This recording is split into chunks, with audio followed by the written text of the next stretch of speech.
सुप्रभात। कहते हैं कि आपका व्यक्तित्व एक ऐसा हीरा है जिसे आप मेहनत से तराशते हैं। तो उठिए, जागिए और मेहनत का काम कीजिए ताकि आप अपने व्यक्तित्व से पूरे विश्व को रोशन कर पाए।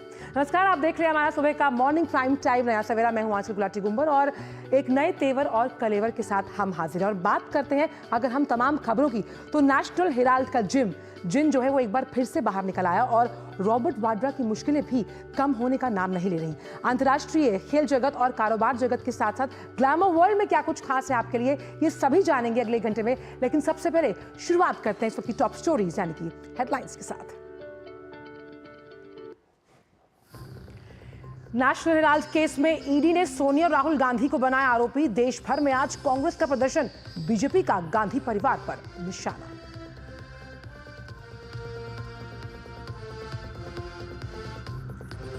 ईडी दफ्तर में आज फिर होगी रॉबर्ट वाड्रा से पूछताछ। हरियाणा के शिकोपुर में हुए जमीन सौदे के संबंध में मनी लॉन्ड्रिंग का है आरोप।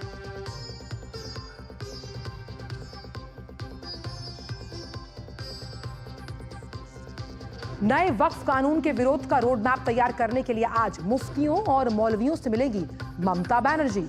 मुर्शिदाबाद में मारे गए हिंदुओं की याद में बीजेपी मनाएगी शहीद दिवस।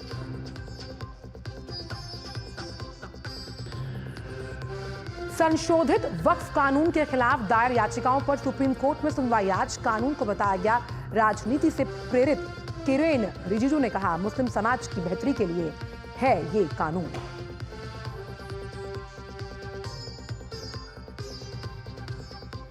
और अंतर्राष्ट्रीय खबरों में अमेरिका चीन में टैरिफ वॉर जारी। व्हाइट हाउस ने कहा, अमेरिका से वार्ता के लिए चीन को ही बढ़ाना होगा पहला कदम। कनाडा पर भी ट्रंप का रुख कायम।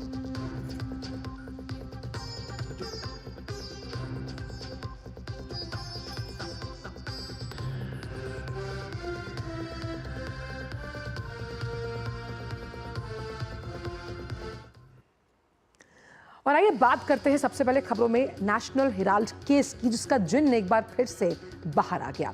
और सबसे बड़ी खबर यह है कि सोनिया गांधी और राहुल गांधी को अब आरोपी बनाया गया है।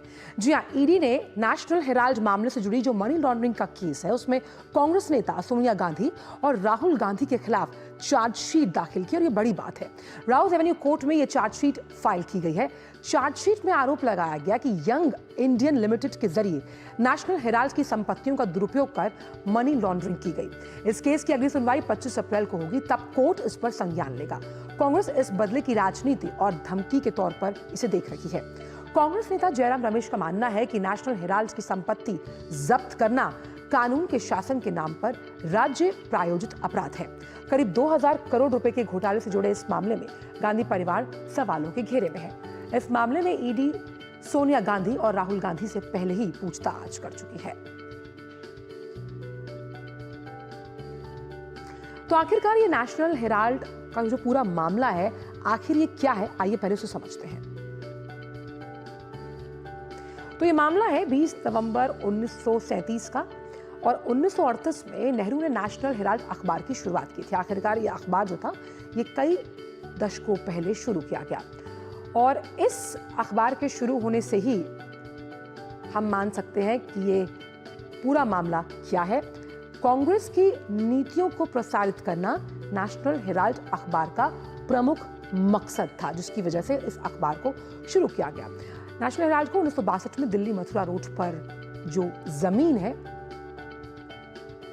सिर्फ अखबार के प्रकाशन के लिए उस जमीन को आवंटित किया गया था। यानी कि मेरठ में जो वो जमीन थी, सिर्फ अखबार के प्रकाशन के लिए उसे आवंटित किया गया। नेशनल हेराल्ड के संचालन के चलते एजीआई को भारी नुकसान पहुंचा था।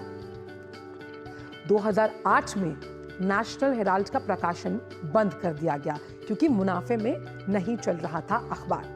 और प्रकाशन बंद करने के बाद एजीएल के साथ अब हेराफेरी का खेल शुरू हुआ, जिसमें नवंबर 2010 में एक शेल कंपनी, इसको हम बोल सकते हैं यंग इंडिया नाम की एक कंपनी, जो वजूद में लाई गई और साफ तौर पर इसमें सोनिया गांधी और राहुल गांधी की बराबर की 38% की हिस्सेदारी थी।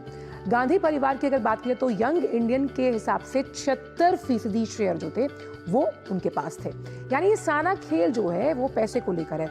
24% शेयर जो थे वो मोतीलाल वोरा, ऑस्कर फर्नांडिस और सुमन दुबे। सुमन दुबे बहुत बड़ा नाम है जब हम इस पूरे नेशनल हेराल्ड केस की बात करते हैं, और किस तरह से सैम पित्रोदा भी एक बड़ा मोहरा है नेशनल हेराल्ड केस की तमाम अन्य जो गोपनीय बातें हैं उससे जुड़े हुए। 2010 में एजीएल में करीबन 1000 से ज्यादा शेयर होल्डर्स थे और 90 करोड़ की जो देनदारियां हैं उन्हें चुकता करने की बात कही गई 26 फरवरी 2011 को। ये टाइमलाइन है जो हम आपके साथ शेयर कर रहे हैं। कांग्रेस पार्टी ने एजीएल कंपनी को 90 करोड़ रुपए का जो ब्याज है वो लोन पर दिया, और 2011 में यंग इंडियन ने 90 करोड़ की वसूली के अधिकार के लिए कितने पैसे अदा किए? करीबन 50 लाख, आधी से भी ज्यादा कम रकम। और यंग इंडिया ने 50 लाख का जो कर्जा था उसे माफ कर दिया, यानी कान इधर से पकड़ा और इधर से कान को छोड़ दिया गया। एजीएल पर यंग इंडिया कंपनी का नियंत्रण था, और नियंत्रण क्या था? ये सभी तमाम शेल कंपनीज के लिहाज से फायदा पहुंचा रही थी गांधी परिवार को, और इसी वजह से आप देख सकते हैं कि जो पूरा मामला है इसमें अब बीजेपी की ओर से कांग्रेस के आरोपों पर रिएक्शन जो है वो सामने आए हैं। पार्टी प्रवक्ता सुधांशु त्रिवेदी ने यह कहा कि ईडी द्वारा सोनिया और राहुल गांधी का नाम चार्जशीट में आना पूरी तरह से एक टेक्निकल मामला है। कांग्रेस पार्टी को ध्यान रखना चाहिए कि इस विषय की शुरुआत 2012 में हुई थी और एक जनहित याचिका के माध्यम से दिल्ली हाईकोर्ट ने अक्टूबर 2013 में इस केस की सुनवाई शुरू की। लिहाजा ये मामला दर्ज तब हुआ जब मोदी सरकार सत्ता में आई भी नहीं थी। इसलिए कांग्रेस पार्टी का इस पर यह कहना कि राजनीति की जा रही है ये उचित नहीं है। बीजेपी ने कहा कि तकनीकी दृष्टिकोण से भारत के इतिहास का एक ऐसा विचित्र मामला है जिसमें एक कंपनी जिस पर 90 करोड़ की देनदारी थी वो हजारों करोड़ रुपयों की संपत्ति वाली कंपनी में तब्दील कर दी गई।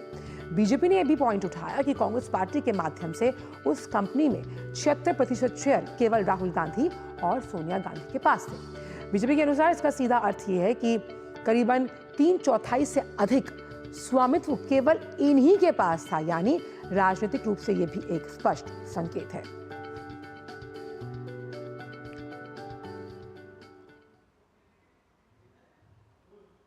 निदेशालय यानी ईडी के द्वारा जो श्रीमती सोनिया गांधी जी और श्री राहुल गांधी जी का नाम चार्जशीट में आया है, ये प्योरली एक टेक्निकल मामला है। कांग्रेस पार्टी को ध्यान रखना चाहिए कि इस विषय की शुरुआत 2012 में हुई थी और एक जनहित याचिका के द्वारा दिल्ली हाई कोर्ट ने अक्टूबर 2013 में इस केस की शुरुआत की थी। यानी यह मामला दर्ज तब हुआ था जब मोदी जी की सरकार आई भी नहीं थी। अतः कांग्रेस पार्टी का इस पर राजनीति करने का आधार नहीं बनता है। टेक्निकली देखें तो यह भारत के इतिहास का एक विचित्र मामला है जिसमें कोई एक ऐसी कंपनी 90 करोड़ की देनदारी में बिक गई जिसके पास हजारों करोड़ की संपत्ति थी, जो किसी के द्वारा समझ में आने वाली बात नहीं है। तीसरी बात यह थी कि कांग्रेस पार्टी के द्वारा इसमें 76% शेयर सिर्फ राहुल जी और सोनिया जी के पास थे। मतलब राजनीतिक दृष्टि से बहुत साफ दिखाई पड़ता है कि 2/3 से अधिक सिर्फ आपके पास रहेगा और बाकी किसी के पास नहीं। और मजे की बात यह है कि बाद में ये ने तय किया कि प्रकाशन बंद हो जाएगा और प्रॉपर्टी के बिजनेस में काम करेंगे। ये अपने आप में बड़ी विचित्र बात है। और इसी पूरे मुद्दे पर बात करने के लिए हमारे साथ हमारे संवाददाता नीरज सिंह जुड़े हैं। नीरज, नेशनल मुसीबत में फंसते हुए नजर आ रहे हैं सोनिया गांधी और राहुल गांधी दोनों ही, क्योंकि जिस तरह से ईडी ने अब चार्जशीट फाइल की है। लेकिन इसमें 2 प्रमुख नाम और भी हैं, सैम पित्रोदा और सुमन दुबे। इन चारों मोहरों की अगर बात की जाए तो किस तरह से ईडी ने अपनी पूरी टाइमलाइन को सेट करके किन साक्ष्यों को पेश करते हुए चार्जशीट फाइल की है? देखिए, ईडी ने अपनी चार्जशीट में इस बात का जिक्र किया है आंचल कि सोनिया गांधी और राहुल गांधी दोनों इस पूरे मामले में आरोपी हैं, और जिस तरीके से यंग इंडिया का गठन किया गया, एक तरीके से एजीएल की संपत्ति को हासिल करने के लिए ही यंग इंडिया बनाई गई थी।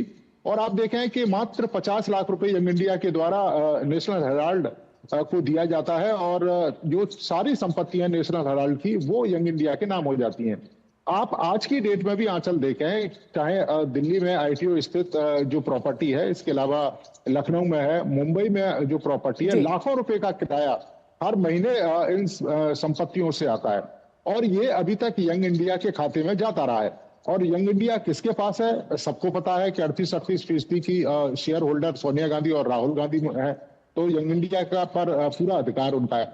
दूसरा आप देखें कि सुमन दुबे का भी इसमें नाम आया है, सैम पित्रोदा का भी नाम आया है। सैम पित्रोदा सबको मालूम है राहुल गांधी के सलाहकार भी रहे और इंडियन ओवरसीज के एक तरीके से करता धरता रहे।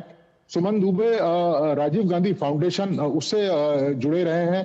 तो ये कह सकते हैं कि एक तरीके से ये चारों लोग कहीं ना कहीं यंग इंडिया और इसके तहत जो संपत्तियां इनके पास पहुंची थी और उन संपत्तियों से बड़े पैमाने पर जो आर्थिक रूप से जो लाभ है उसको लेने का जो प्रयास है वो यंग इंडिया कर रही थी और इसका सीधा फायदा राहुल गांधी और सोनिया गांधी को मिल रहा था। ये तमाम तरह के जो आरोप हैं वो ईडी ने अपनी चार्जशीट में लगाए।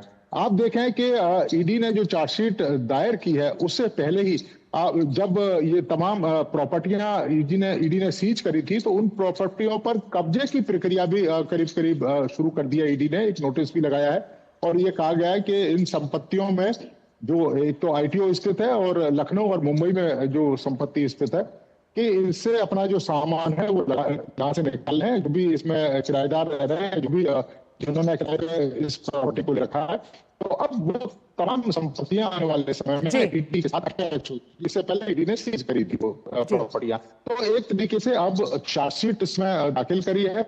सोनिया गांधी और राहुल गांधी का नाम है। 25 तारीख को इस पूरे मामले में सुनवाई होगी। तो निश्चित तौर पर आजकल हम ये कह सकते हैं कि ईडी के पास पुख्ता सबूत है, उसी सबूतों के आधार पर मनी लॉन्ड्रिंग के तहत मामला दर्ज किया है, मनी लॉन्ड्रिंग के तहत ये चार्जशीट दाखिल की है। तो आने वाले समय में सोनिया गांधी और राहुल गांधी इन दोनों की मुश्किलें भी बढ़ने जा रही हैं। चलिए आप बने रहिएगा हमारे साथ, क्योंकि अगली खबर भी कहीं ना कहीं कांग्रेस से ही जुड़ी हुई है, वो भी साझा कर देते हैं अपने दर्शकों के साथ। कि कांग्रेस नेता जो राहुल गांधी हैं, उनके बहनोई और व्यवसायी रॉबर्ट वाड्रा पर भी ईडी का शिकंजा कसता जा रहा है। ईडी ने रॉबर्ट वाड्रा को आज फिर से पूछताछ के लिए बुलाया। आज रॉबर्ट से एक बार फिर ईडी की टीम पूछताछ करेगी। कल भी हरियाणा की जमीन सौदे के संबंध में मनी लॉन्ड्रिंग के मामले में पूछताछ की गई। रॉबर्ट वाड्रा ईडी मुख्यालय में पेश हुए, जहां उनसे करीब 6 घंटों के लिए पूछताछ की गई।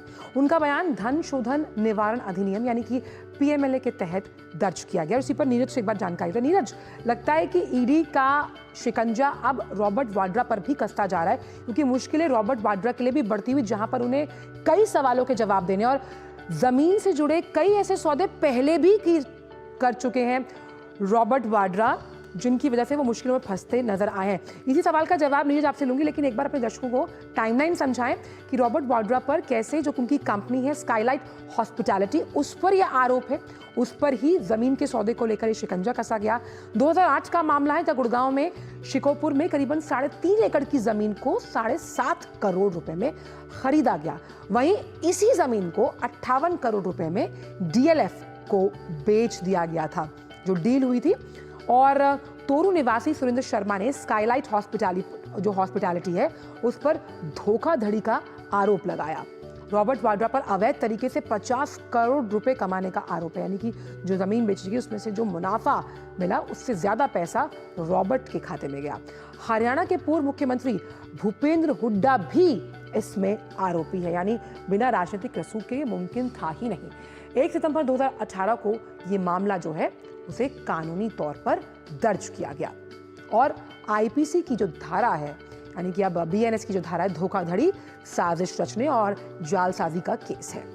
तो नीरज, रॉबर्ट वाड्रा पर भी ईडी का शिकंजा कहीं ना कहीं कसता हुआ नजर आ रहा है, क्योंकि कई ऐसे सवाल हैं जो भले कल 6 घंटे की पूछताछ में वो जवाब ना दे पाए, आज भी कई सवालों के जवाब देने हैं कि किस तरह से उन्होंने ये लैंड डील किया और ज्यादा मुनाफा उनके खाते में आया, और जिस वजह से आज कई ऐसे राज है जिससे पर्दा उठ सकता है। देखिए, बिल्कुल है। आप देखें कि रॉबर्ट वाड्रा से कल 6 घंटे पूछताछ हुई है और ज्यादातर सवालों के जो जवाब हैं रॉबर्ट वाड्रा हाँ या ना में दे रहे थे कि मुझे नहीं मालूम, मुझे याद नहीं है, इस तरह की जो बातें हैं वो कर रहे थे। ईडी से बिल्कुल भी ईडी संतुष्ट नहीं हुई उनके साथ पूछताछ में, और एक बार फिर दोबारा से रॉबर्ट वाड्रा को बुलाया है। आज 11 बजे उनसे कहा गया कि वो पूछताछ में शामिल हो और ईडी के जो तमाम सवाल हैं उनके जवाब दें। और आप देखें कि आज के समय में भी आंचल के 3.5 एकड़ के करीब जमीन है, जिसका सौदा होता है मात्र 7.5 करोड़ रुपए में, और कुछ समय के बाद उसी जमीन को 58 करोड़ रुपए में बेच दिया जाता है। तो आप समझें कि ये किस तरह की डील है। साफ साफ पता लग रहा था कि इसमें मनी लॉन्ड्रिंग का खेल हुआ है। और ईडी का ये भी मानना है कि हो सकता है कि काले धन को सफेद करने के लिए ये पूरा का पूरा जो खेल है या पूरा का पूरा जो षड्यंत्र है वो रचा गया। यही कारण है कि ईडी पूछताछ करेगी। गुड़गांव से लगी हुई जमीन है, काफी महत्वपूर्ण जमीन है और आज के मार्केट अगर वैल्यू के हिसाब से देखें तो करीब करीब कई सौ करोड़ की वो जमीन बैठेगी।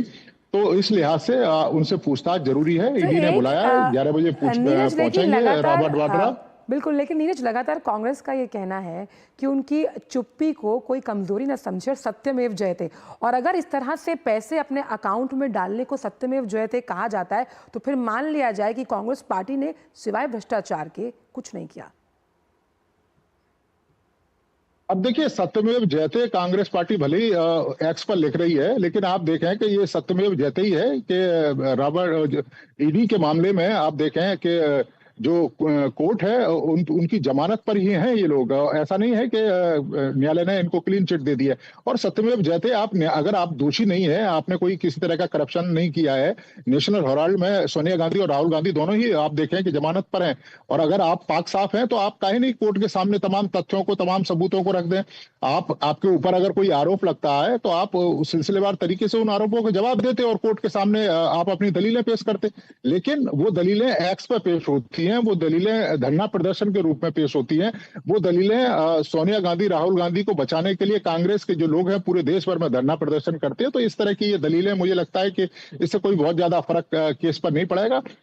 ईडी के पास तमाम मामलों के सबूत मौजूद हैं। ईडी ने आरोप पत्र, चार्जशीट है वो दाखिल कर दी है। ईडी 25 तारीख को जो के आने वाला समय है, केस डायरी पेश करेगी इस पूरे मामले की। तो अगर उनको लगता है कि उन्होंने कुछ नहीं किया है तो अदालत के सामने अपना पक्ष रखें, अन्यथा मुझे लगता है कि ये एक्स पे और इस तरह से धरना प्रदर्शन करके उसका कोई फायदा नहीं है और ना ही केस पर उसका कोई असर भी पड़ेगा। सांच को आंच नहीं, लेकिन नेशनल हेराल्ड की आंच और रॉबर्ट वाड्रा पर जिस तरह के कई आरोप है उसके जवाब तो दे नहीं होंगे। बहुत बहुत शुक्रिया नीरज इन तमाम जानकारियों को हमसे साझा करने के लिए। और फिलहाल वक्त छोटे से ब्रेक के उस पार भी खबरों का सिलसिला रहेगा जारी। आप देखते रहिए नया सवेरा।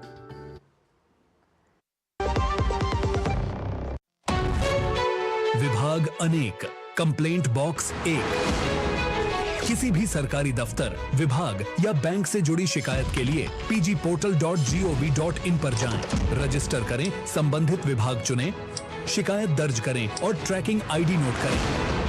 एसएमएस या ईमेल पर एक्नॉलेजमेंट पाएं और शिकायत का जवाब सीधे मंत्रालय से प्राप्त करें। अब तक 1 करोड़ 12 लाख से अधिक भारतीयों ने भरोसा जताया।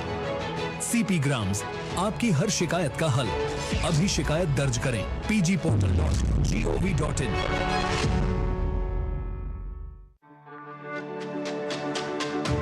मेरी पसंद, मेरी पसंद, मेरी पसंद, मेरी पसंद,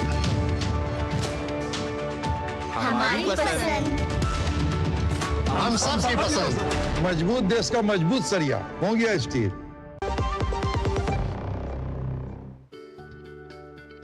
ब्रेक के बाद सभी का स्वागत है नया सवेरा में। और बढ़ते हैं आगे, बात करते हैं वक्फ कानून की, जिसमें बदलाव के खिलाफ सुप्रीम कोर्ट में दाखिल की गई सभी याचिकाओं पर आज दोपहर 2 बजे सुनवाई होगी। आज कोर्ट ने 10 याचिकाओं को सुनवाई के लिए लिस्ट किया है।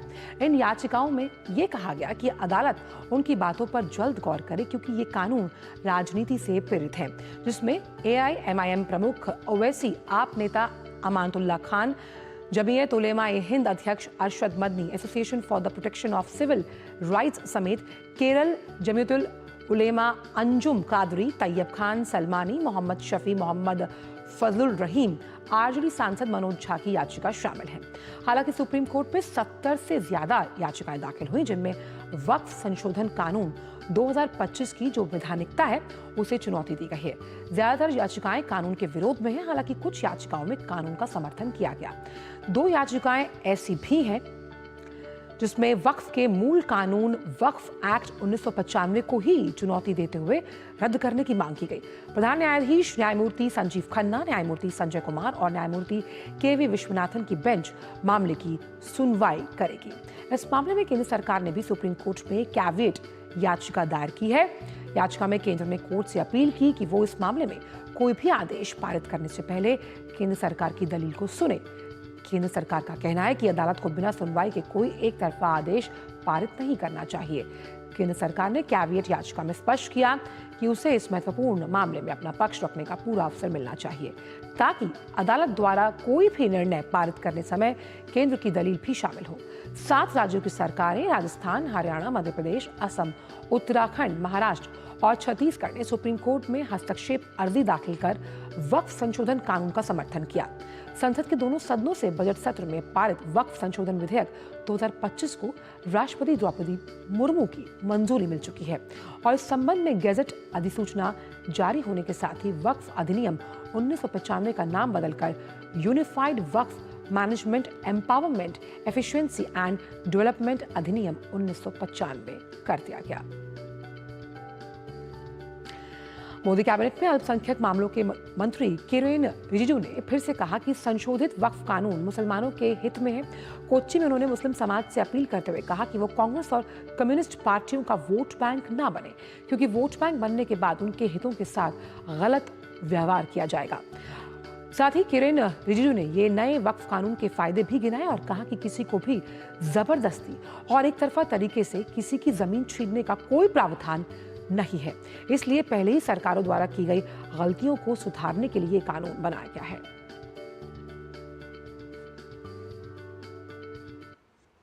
In India we have Hindus, Muslims, Christians, Sikhs, Buddhists, Parsis, Jains.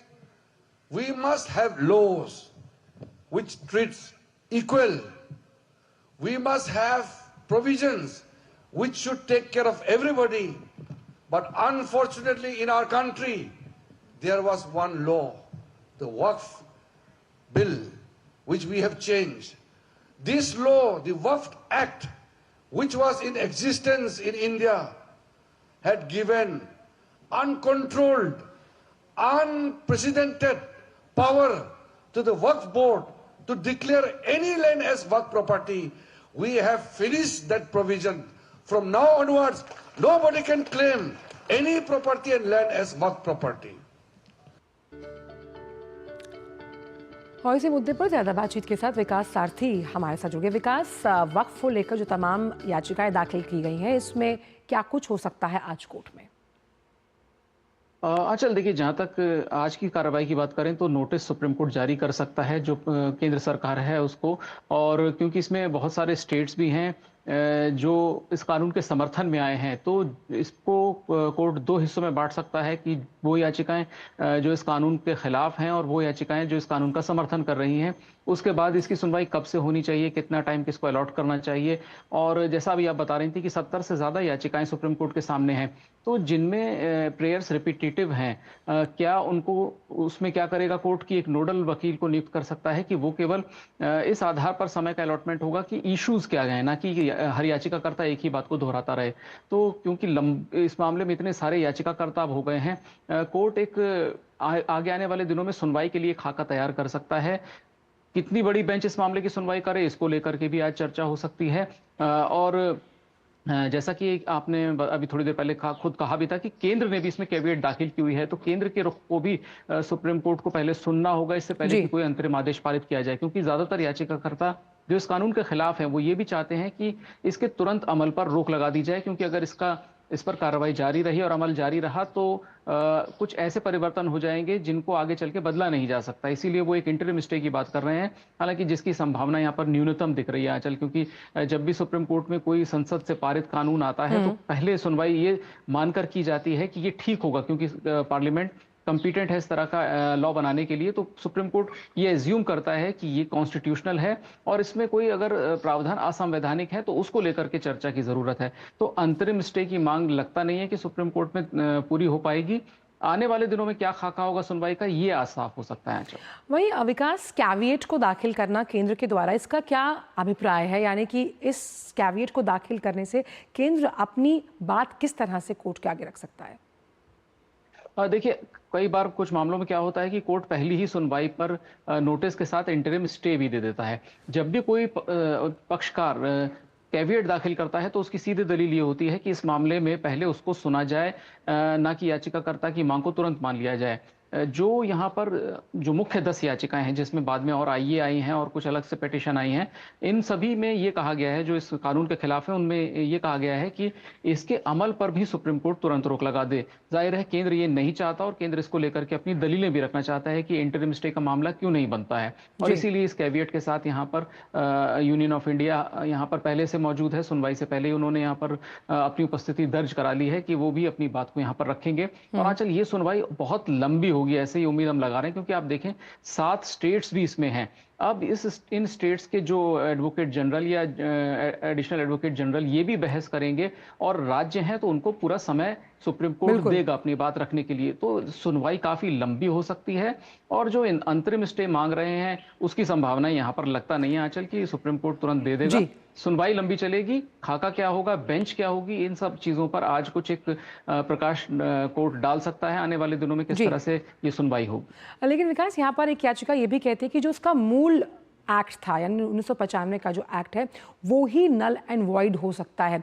इसको लेकर क्या जानकारी, क्योंकि जहाँ अगर संसद से ये पास हुआ और फिर अब कानून की शक्ल ले चुका है, और हम जानते हैं कि एग्जीक्यूटिव, जुडिशरी और लेजिस्लेचर तीनों अलग अलग विधा हैं जब हम संविधान की बात करते हैं, और सभी के काम जो है वो बाइफर्केटेड हो चुके हैं कॉन्स्टिट्यूशन के लिहाज से। बिल्कुल, देखिए आंचल, ये जो मुद्दा है जो आप बता रहे हैं, जो आपने कहा कि वक्फ के पुराने कानून को ही चुनौती दी जा रही है, बिल्कुल इस तरह की याचिकाएं भी हैं और हाई कोर्ट्स में अभी लंबित हैं, बहुत सारे हाई कोर्ट्स में लंबित हैं। उनमें से कुछ सुप्रीम कोर्ट में भी कुछ लोगों ने अब अप्रोच किया है। लेकिन हाल ही में एक सुनवाई हुई थी दिल्ली हाई कोर्ट में, जिसमें कोर्ट को बताया गया कि जहां सीधे सीधे वक्फ कानून या वक्फ का जो परिपाटी है, सिस्टम है, इसको चुनौती देने वाली देश भर में अलग अलग हाई कोर्ट्स में 120 याचिकाएं लंबित हैं।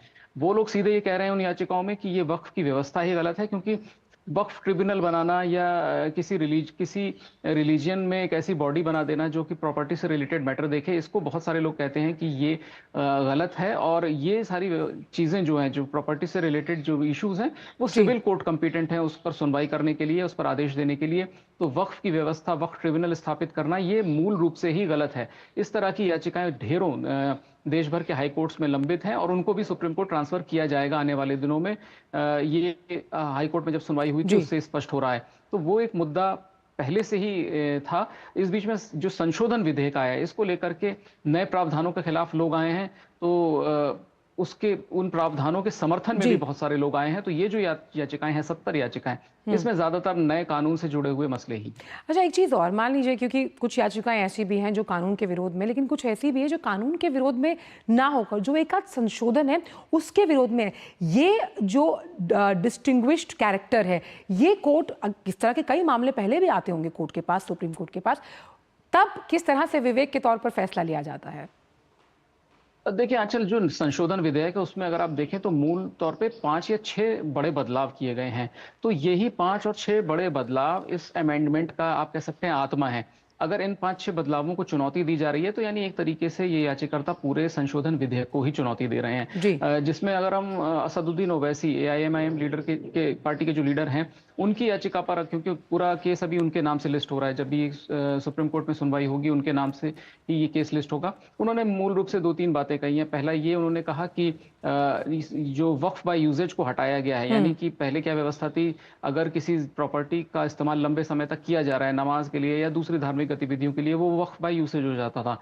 इसके अलावा जो नॉन मुस्लिम मेंबर्स वक्फ काउंसिल में और स्टेट वक्फ में यहाँ पर होंगे इस नए कानून के तहत, उस व्यवस्था को चुनौती दी गई है। एक बड़ा बदलाव ये भी हुआ है कि पहले नॉन मुस्लिम भी वक्फ क्रिएट कर सकता था। अब ये संशोधन सीधे कहता है कि अगर कोई व्यक्ति कन्वर्ट भी हो जाता है, यानी वो इस्लाम को अपना भी लेता है, तो 5 साल बाद ही वो अपनी प्रॉपर्टी को वक्फ कर सकेगा। तो इन सब जो बड़े बड़े बदलाव हैं उनको चुनौती दी गई है, और यही बदलाव भी अगर हम कहें इस अमेंडमेंट एक्ट का जो कोर है, जो इसका मूल है, वो यही बदलाव है और इन्हीं को चुनौती दी गई। अच्छा, तो सुप्रीम कोर्ट में वक्फ कानून को लेकर सुप्रीम सुनवाई है। हालांकि केंद्र लगातार कह रहे हैं कि ये कानून मुसलमानों के हित में है। बहुत बहुत शुक्रिया विकास इन तमाम जानकारी को हमसे साझा करने के लिए। और जब सुनवाई शुरू होगी तो आपसे लगातार हम इस पर अपडेट्स लेते रहेंगे। और अब बात करते हैं पश्चिम बंगाल की, जहाँ की मुख्यमंत्री साहिबा ममता बनर्जी आज राज्य की जो तमाम इमाम हैं मोइज्जन हैं और मुस्लिम समाज के जो प्रतिनिधि हैं उनके साथ बैठक करने वाली है। ममता बनर्जी की पार्टी तृणमूल कांग्रेस जो है उसने संसद में भी वक्फ बिल पर कड़ा एतराज जताया था। बिल पास होने के बाद ममता ने कहा था कि वो इस कानून को पश्चिम बंगाल में लागू ही नहीं होने देंगी। उन्होंने साफ किया कि वो केंद्र की नीति के खिलाफ खड़ी रहेंगी। ममता बनर्जी ने मुस्लिम समुदाय से अपील की कि वो राज्य सरकार पर भरोसा रखें। पश्चिम बंगाल में वक्फ कानून के विरोध में हिंसक घटनाएं हो रही हैं। बड़ी संख्या में हिंदू पलायन करने के लिए मजबूर हैं। बीजेपी समेत विपक्षी दलों ने ममता सरकार पर तुष्टीकरण की राजनीति का आरोप लगाया और ममता बनर्जी से इस्तीफा मांगा गया है।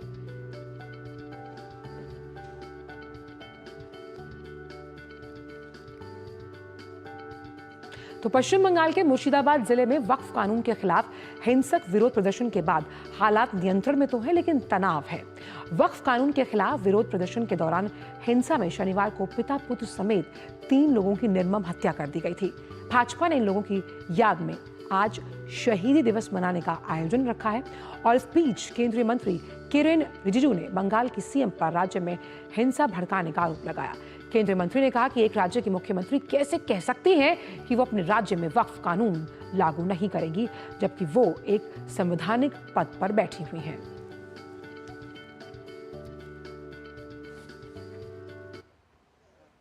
Disturbing is the chief minister is visibly inciting the violence.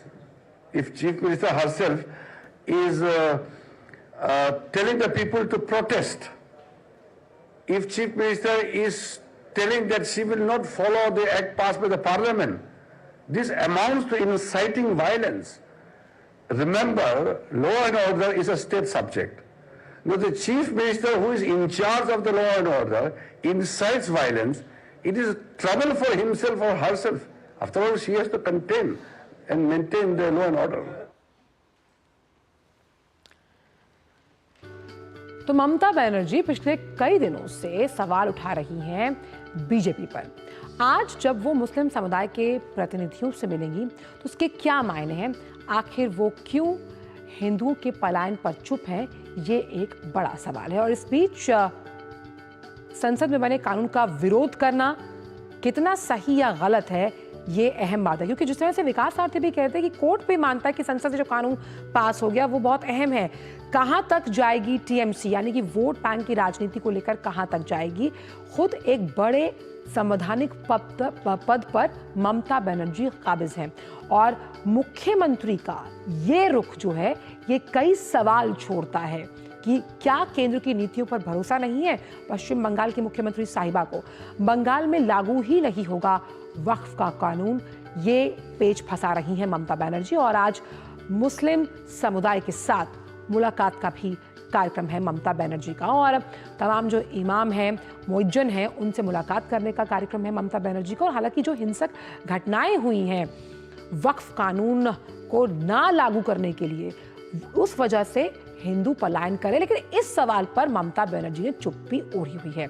और मौलवी और मुफ्तियों के साथ इस मीटिंग का अभिप्राय क्या है, इसके क्या दूरगामी परिणाम है, वो देखने होंगे।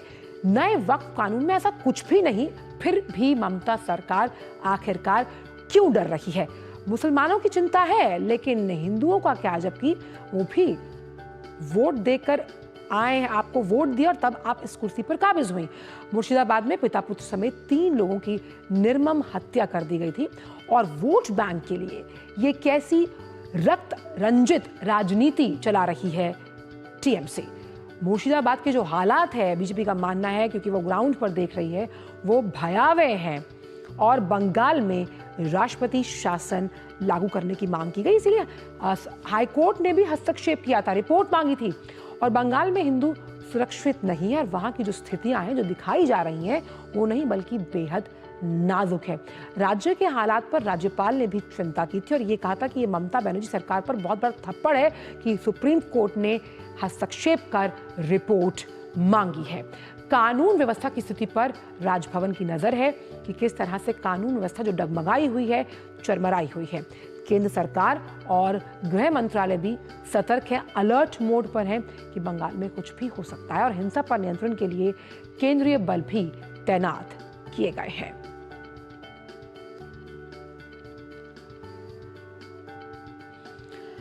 और इस बीच राष्ट्रीय मानवाधिकार आयोग NHRC की एक टीम पश्चिम बंगाल के मुर्शिदाबाद जिले में हुई हिंसा की जांच के लिए इलाके का दौरा करेगी।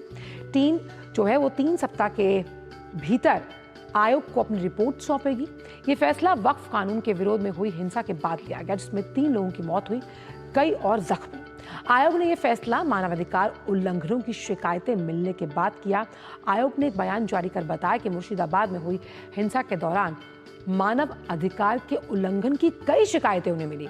आयोग ने इसके लिए एक टीम का गठन किया जो हिंसा के कारण, प्रशासन का रिएक्शन, प्रभावित लोगों की स्थिति की जांच करेगा। ये टीम स्थानीय अधिकारियों, पुलिस, पीड़ित गवाहों से बातचीत करेगी ताकि तथ्यों का सटीक आकलन किया जा सके।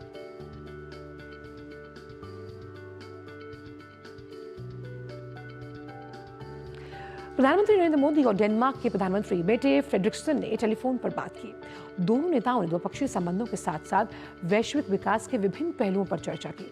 दोनों नेताओं ने वर्ष 2020 में शुरू हुई ग्रीन स्ट्रेटेजिक पार्टनरशिप को याद करते हुए इसे द्विपक्षीय सहयोग का एक मजबूत आधार बताया। उन्होंने साझेदारी के तहत विभिन्न क्षेत्रों में हुए सहयोग का उल्लेख किया, जिसने भारत में डेनमार्क के निवेश के लिए अनुकूल परिस्थितियां बनाई ताकि ग्रीन ट्रांजिशन में योगदान दिया जा सके। प्रधानमंत्री और नरेंद्र मोदी और प्रधानमंत्री फ्रेडरिक्सन ने आपसी हित के क्षेत्रीय और वैश्विक मुद्दों पर चर्चा की। बातचीत के दौरान प्रधानमंत्री मोदी ने इस वर्ष के अंत में नॉर्वे में आयोजित होने वाले 30वें भारत नॉर्डिक शिखर सम्मेलन में भाग लेने, उस दौरान प्रधानमंत्री मेटे फ्रेडरिक्सन से मुलाकात की उम्मीद जताई है। खबर छत्तीसगढ़ से, जहां नक्सलियों के खिलाफ अभियान में सुरक्षा बलों को बड़ी सफलता हासिल हुई। कोंडागांव नारायणपुर सीमा पर हुई मुठभेड़ में 2 कट्टर नक्सली मारे गए। बस्तर आईजी पी सुंदरराज ने इसकी पुष्टि की।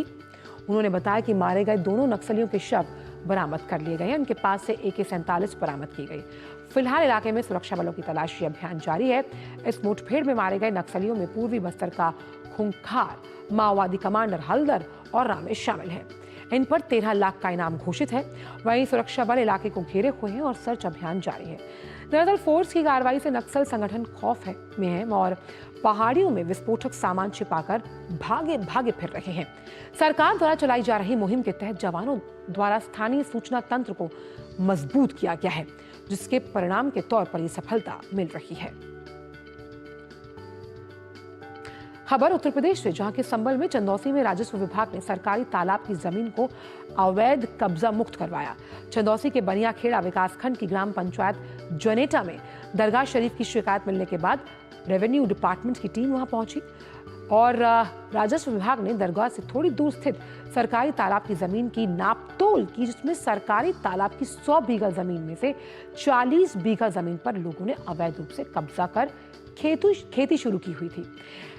और इस समय उस जमीन पर गेहूं की फसल लगी हुई है। जब तहसीलदार धीरेन्द्र प्रताप सिंह को सरकारी तालाब की जमीन पर अवैध कब्जा करने की जानकारी मिली तो उन्होंने वहां पर बुलडोजर बुलवाकर तालाब की जमीन का चिन्हांकन किया। इस विषय में जानकारी देते हुए तहसीलदार चंदौसी धीरेन्द्र प्रताप सिंह ने बताया कि तालाब पर अवैध कब्जा था, जिसे अब कब्जा मुक्त करवाया गया है। तालाब की 40 बीघा जमीन पर अवैध जो कब्जा था उसे मुक्त कराने के बाद ये कहा गया कि दरगाह वक्फ संपत्ति पर बनी हुई है या नहीं, इस संबंध में डीएम को रिपोर्ट सौंपी जाएगी। तालाब की सीमा को बुलडोजर से चिन्हित किया गया है।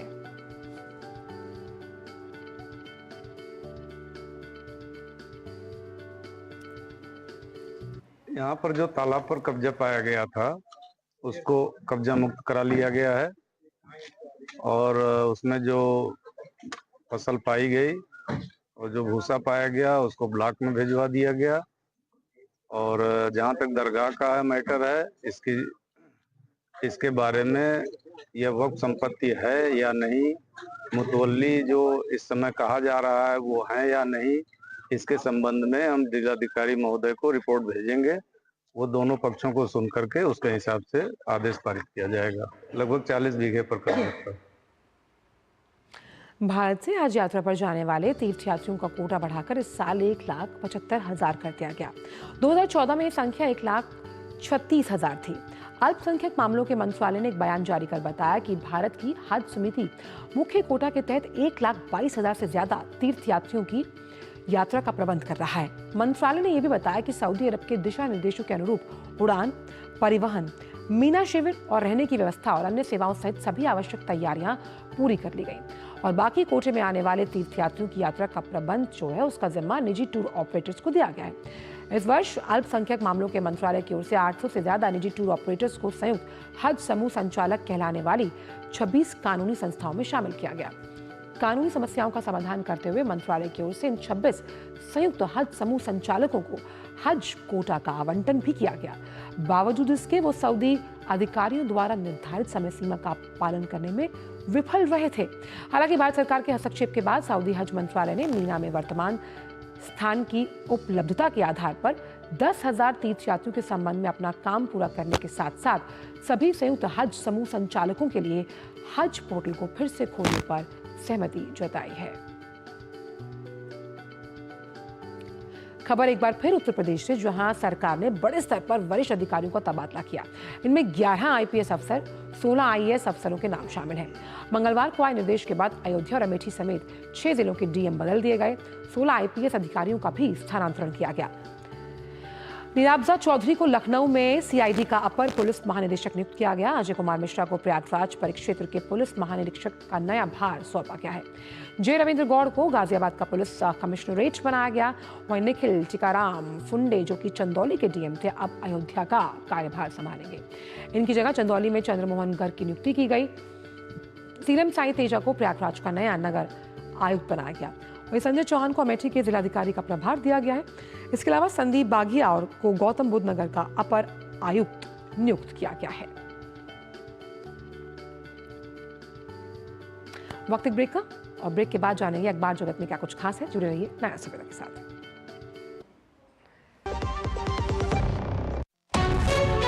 विभाग अनेक, कंप्लेंट बॉक्स 1। किसी भी सरकारी दफ्तर, विभाग या बैंक से जुड़ी शिकायत के लिए pgportal.gov.in पर जाएं, रजिस्टर करें, संबंधित विभाग चुनें, शिकायत दर्ज करें और ट्रैकिंग आईडी नोट करें। एसएमएस या ईमेल पर एक्नॉलेजमेंट पाएं और शिकायत का जवाब सीधे मंत्रालय से प्राप्त करें। अब तक 1 करोड़ 12 लाख से अधिक भारतीयों ने भरोसा जताया। सीपी ग्राम्स, आपकी हर शिकायत का हल। अभी शिकायत दर्ज करें pgportal.gov.in।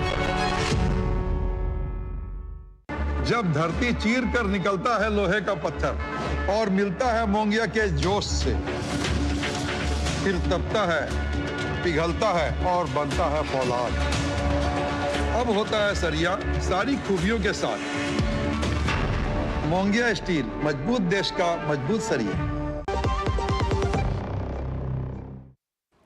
ब्रेक के बाद सभी का स्वागत और अब वक्त चला है हमारे खास सेगमेंट अखबारों की सुर्खियों का।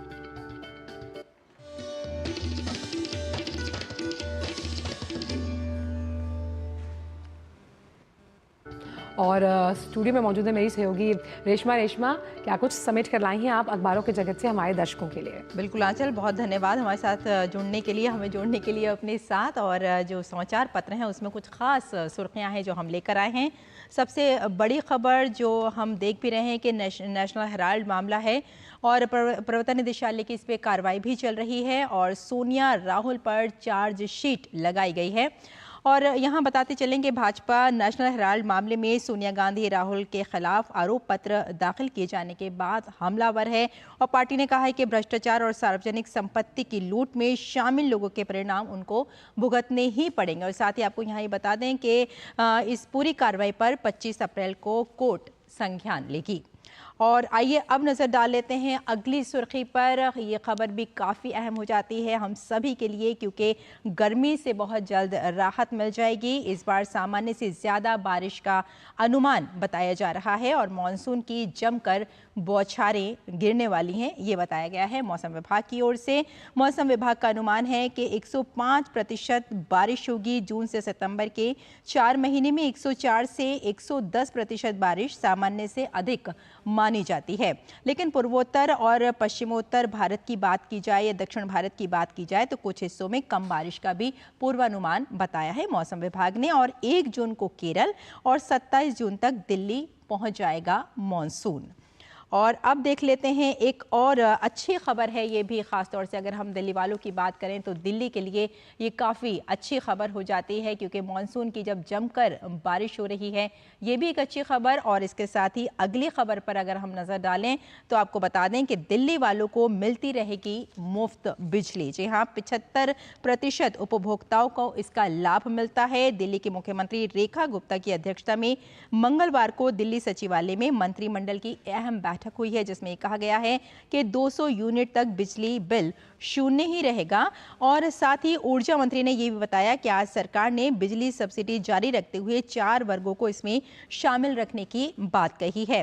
बिजली सब्सिडी का जो फायदा मिलेगा वो किसानों, घरेलू उपभोक्ताओं और साथ ही 4 वर्गों को इसका फायदा मिलता रहेगा। और साथ ही आशीष सूद ने आप पर यानी आप पार्टी पर हमला करते हुए कहा कि लगातार ये जो दुष्प्रचार फैलाया जा रहा था कि दिल्ली सरकार सब्सिडी बंद कर देगी, लेकिन आज दिल्ली सरकार के इस फैसले से दुष्प्रचार का भी अंत होता दिखाई दे रहा है। और अब एक और खबर पर नजर डाल लेते हैं। पुलिस विभाग में 90% महिलाएं जूनियर रैंक पर कार्यरत हैं। रिपोर्ट के अनुसार एक सर्वे किया गया है जिसमें बताया गया है कि 2.17 लाख महिलाएं पुलिस विभाग में कांस्टेबल के पद पर कार्यरत हैं। यानी ये कहा जा सकता है कि महिलाएं लगातार हर क्षेत्र में आगे बढ़ती हुई नजर आ रही हैं। और चलते चलते एक और ख़ास खबर देख लेते हैं। ये खबर काफ़ी अहम हो जाती है क्योंकि हाथ में बंधे बैंड से ये पता चलेगा कि खाना कितना ख़राब है। जी हाँ, एम्स भोपाल में विकसित food quality monitoring hand band देगा भोजन में मौजूद हानिकारक तत्वों की जानकारी। ये बैंड उन लोगों के लिए बहुत फ़ायदेमंद होने जा रहा है जो अपनी सेहत को लेकर काफ़ी सजग रहते हैं, सतर्क रहते हैं। और ये खोज लोगों के स्वास्थ्य को बेहतर बनाने में काफ़ी मददगार होगी। खान पीन से संबंधित उद्योगों में खाने की जो गुणवत्ता है उसे बेहतर बनाने में ये बैंड काफ़ी हद तक मददगार साबित हो सकता है। तो ये थी कुछ खास सुर्खियाँ जो आज हम लेकर आए थे समाचार पत्रों से। मतलब रेशमा, अगर अब तमाम जो पति हैं उनसे पूछा जाएगा खाना कैसा बना है और अगर वो झूठ बोलते हैं तो बैंड उनका झूठ पकड़ लेगा। बहुत बहुत शुक्रिया इन तमाम खबरों को हम तक पहुंचाने के लिए और इन अखबारों की तमाम सुर्खियां हमसे साझा करने के लिए। तो अखबारों की सुर्खियों के बाद आइए अब जान लेते हैं दुनिया भर में क्या कुछ हो रहा है। हमारे खास सेगमेंट वर्ल्ड रैप में अंदाज होगा फटाफट। चलिए तो बात करते हैं 17 अप्रैल को ब्राजील के ब्रासिलिया में आयोजित होने वाले ब्रिक्स कृषि मंत्रियों की 15वीं बैठक होनी है, जिसमें भारत की ओर से कृषि मंत्री शिवराज सिंह चौहान हिस्सा लेंगे। बैठक में ब्राजील, रूस, भारत, चीन, दक्षिण अफ्रीका, संयुक्त अरब अमीरात, इथियोपिया, इंडोनेशिया, ईरान सहित ब्रिक्स राज्य देशों के कृषि मंत्री और वरिष्ठ अधिकारी लेंगे भाग। खबरों की मानें तो अमेरिकी राष्ट्रपति डोनाल्ड ट्रंप ने शनिवार को अमेरिका और ईरानी अधिकारियों के बीच होने वाली दूसरी बैठक से पहले ईरान के परमाणु कार्यक्रम पर चर्चा करने के लिए अपने शीर्ष राष्ट्रीय सुरक्षा सहयोगियों के साथ बैठक की। ट्रंप ने कहा कि अगर जरूरत पड़ी सैन्य कार्रवाई से परहेज नहीं किया जाएगा।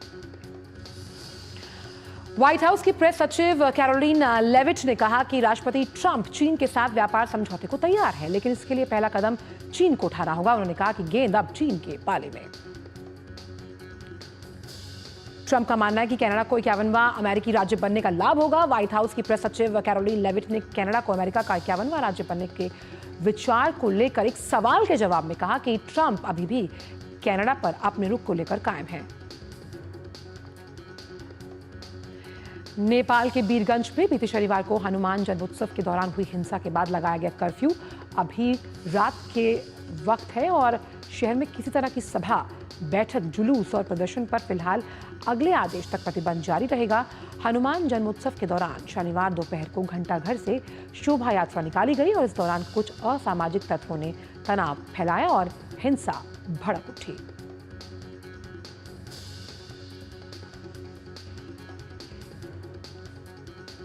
और जानते हैं कारोबार जगत से जुड़ी खबरें फटाफट अंदाज में।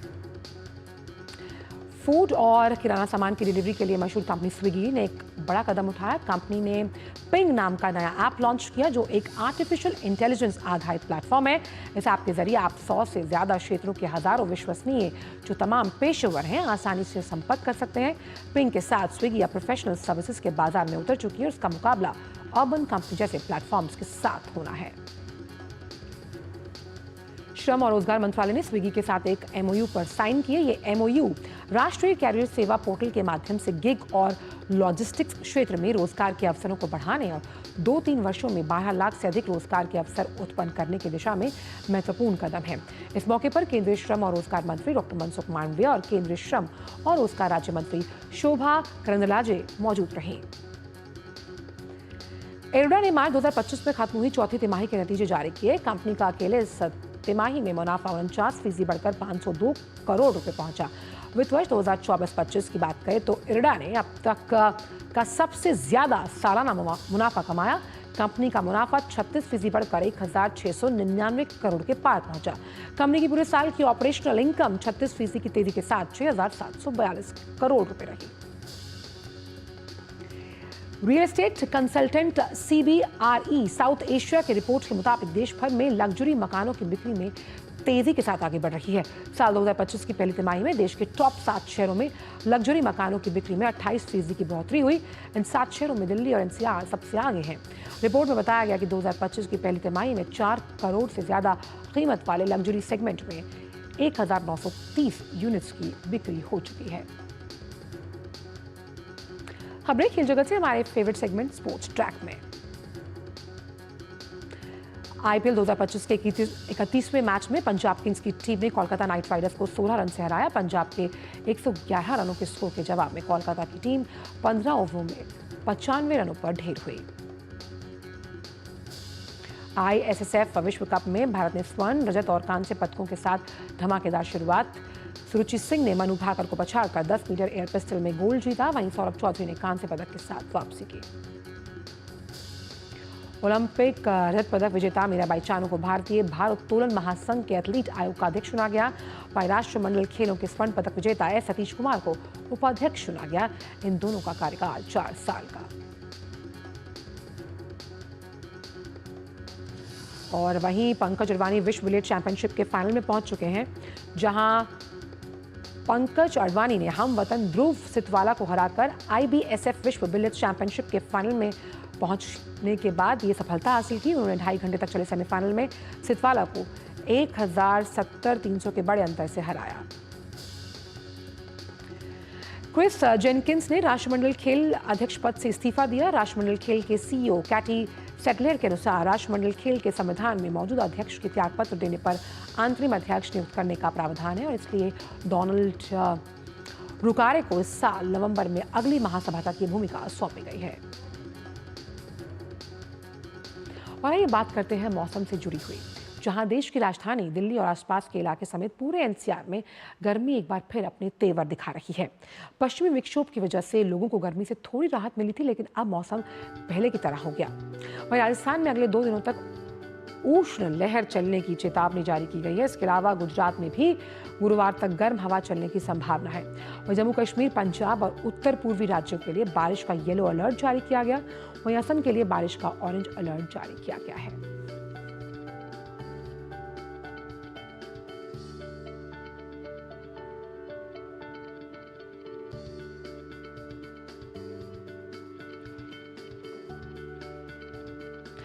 और अब नया सवेरा में मिजाज मौसम में देखते हैं क्या मौसम का मिजाज है आपके शहर में।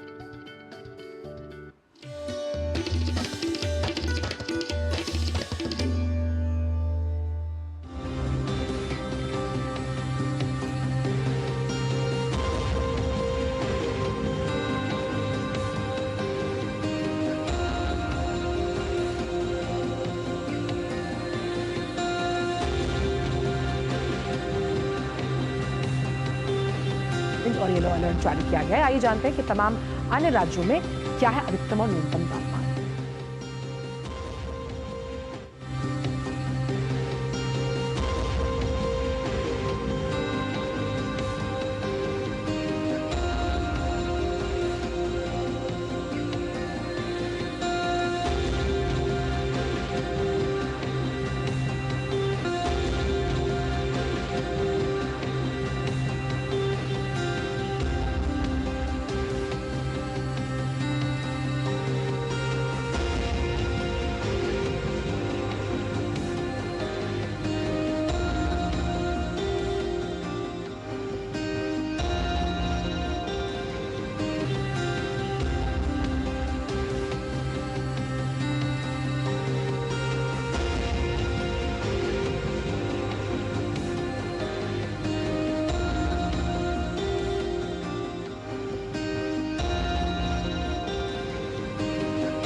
नया सेरा में वक्त हो चला है कि हम आपसे विदा लें, लेकिन जैसे कि हमारी रवायत है, जाने से पहले आपको कुछ अहम तस्वीरें दिखाते हैं। हम आपको लिए चल रहे हैं तमिलनाडु और ये है वहाँ का फ्लोट फेस्टिवल, जो आप देखेंगे तो आपको लगेगा कितना अनूठा और अनोखा है। ये एक हिंदू धार्मिक त्योहार है जो मुख्य रूप से मदुरई में मीनाक्षी सुंदरेश्वर मंदिर में मनाया जाता है। आप चाय की चुस्कियों के साथ लीजिए इन दृश्यों का लुत्फ। हमें दीजिए इजाजत।